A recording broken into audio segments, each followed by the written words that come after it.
এই সমাজের ভিতরে আপনাকে কোরআন নিয়ে বাঁচতে হবে। কোরআন যদি আপনার সমাজের ভিতরে যদি কোরআন নিয়ে যদি না বাঁচতে পারেন, তাহলে আপনার মতো আমার মতো হতভাগা কপাল পোড়া আর কেউ হতে পারে না।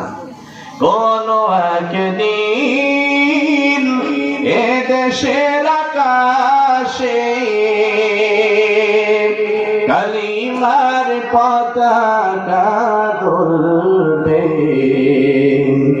সেদিন সবাই খোদাই বিধান পে দুঃখ বেদনা ভুলবে।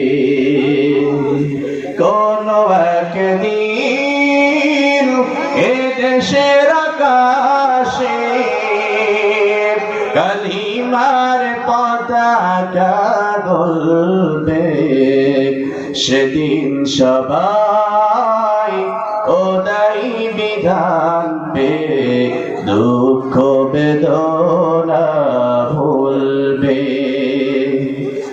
সেদিন আর রবে না হাহাকার, দুর্নীতি আর কদাচার। সেদিন আর রবে না হাহাকার, দুর্নীতি আর কদাচার।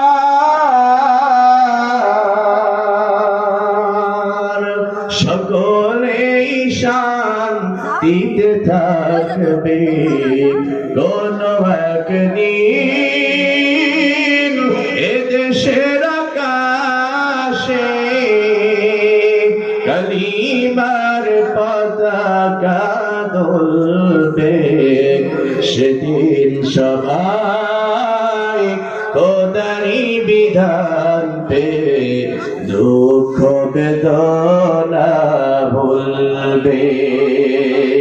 কথা বলেন ঠিক না ঠিক? যদি কালিমার পতাকা যদি উড়াতে হয়, এই নিশানা অবশ্যই আপনাকে আমাকে বাস্তবায়ন করতে হবে। কথা বলেন ঠিক না ঠিক? যদি কোরআনকে যদি সমাজে যদি আজকে এই সমাজের ভিতরে যদি কোরআনকে যদি পার্লামেন্টে নেওয়া যায়, তাহলে দুর্নীতি কদাচার যত রকমের বাটপাড়ি আছে সকল বাটপাড়ি বিলুপ্ত হয়ে যাবে। কোরআন দিয়ে সমাজকে গঠিত হবে। কথা বলেন ঠিক না ঠিক? আসসালামু আলাইকুম ওয়া রাহমাতুল্লাহি ওয়া বারাকাতুহু। এতক্ষণ শুনছিলেন সত্যপথ ইসলাম। আমাদের চ্যানেলে প্রতিনিয়ত নতুন নতুন ওয়াজ মাহফিল, কোরআন তেলাওয়াত এবং নতুন নতুন গজল আপলোড করা হয়। তাই প্রতিনিয়ত ইসলাম সত্য প্রচার করার জন্যই আমাদের সাথে থাকুন এবং সাপোর্ট করুন। এতক্ষণ ভিডিওটি দেখার জন্য শুকরিয়া।